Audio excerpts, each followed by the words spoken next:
बिस्मिल्लाहिर्रहमानिर्रहीम। अस्सलाम वालेकुम नाज़रीन, BTV न्यूज़ के साथ बाक़िर बुखारी याद खिदमत हूँ।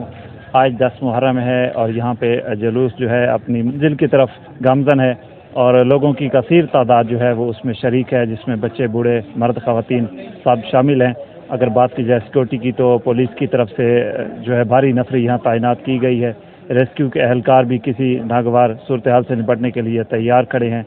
इसके अलावा दीगर इदारे भी हैं, वो भी अपनी ड्यूटी पर मामूर हैं। हमारे साथ छोटे छोटे बच्चे हैं यहाँ पे, वो भी अज़ादार इमाम हुसैन अलैहिस्सलाम करते नज़र आ रहे हैं।